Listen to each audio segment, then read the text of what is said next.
तर मित्रांनो इंग्लंड विरुद्धच्या राहिलेल्या 3 टेस्ट मॅचसाठी भारतीय टीमची घोषणा झाली आहे व मित्रांनो भारतीय टीमची घोषणा झाली आहे व मित्रांनो त्यामध्ये काही नवीन खेळाडूंना चान्स भेटला आहे। तर मित्रांनो चला ते तर आपण पाहणार आहोत। तर व्हिडिओला करू सुरुवात। तरी दादा मग आपला इंट्रो। स्वागत आहे तुमच्या लाडके भावाच्या YouTube चॅनलमध्ये ज्याचं नाव आहे क्रिकेट। तर मित्रांनो आपण जर ती टीम पाहिली तर मित्रांनो त्यामध्ये विराट कोहलीची अजूनही वापसी झाली नाही व मित्रांनो विराट कोहलीची अजूनही वापसी झाली नाही। त्याचबरोबर मित्रांनो आपण जर पाहिलं तर के राहुल आणि रवींद्र जडेजा पुन्हा टीममध्ये आले आहेत व मित्रांनो मागची मॅच रवींद्र जडेजा व के राहुल इंजर्ड झालेल्या कारणाने खेळले नव्हते, परंतु मित्रांनो ह्या मॅचमध्ये रवींद्र जडेजा व के राहुल पुन्हा टीममध्ये आले आहेत। त्याचबरोबर मित्रांनो श्रेयस अय्यर हा टीमच्या बाहेर गेला आहे व मित्रांनो श्रेयस अय्यर हा टीमच्या बाहेर गेला आहे कारण मित्रांनो श्रेयस अय्यर हा इंजर्ड आहे म्हणून तो टीमच्या बाहेर गेला आहे व श्रेयस अय्यरच्या जागेवर नवीन खेळाडूला चान्स भेटला आहे।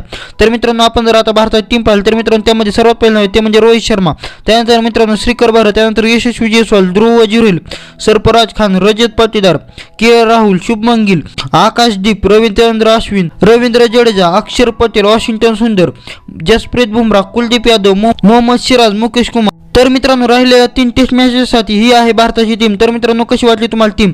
मित्रांनो यामध्ये श्रेयस अय्यर इंजर्ड असल्या कारणाने तो टीमच्या बाहेर गेला आहे। श्रेयस अय्यरचा काही फॉर्म पण चांगला नव्हता म्हणून श्रेयस अय्यर टीमच्या बाहेर आहे। त्याचबरोबर मित्रांनो आपण जर पाहिलं तर मित्रांनो ही आहे राहिलेल्या 3 टेस्ट मॅचसाठी भारतीय टीम। तर मित्रांनो कशी वाटली तुम्हाला टीम आम्हाला कमेंटमध्ये सांगा आणि अशीच क्रिकेटची व्हिडिओ पाहण्यासाठी आपल्या चॅनलला आता सबस्क्राईब करा।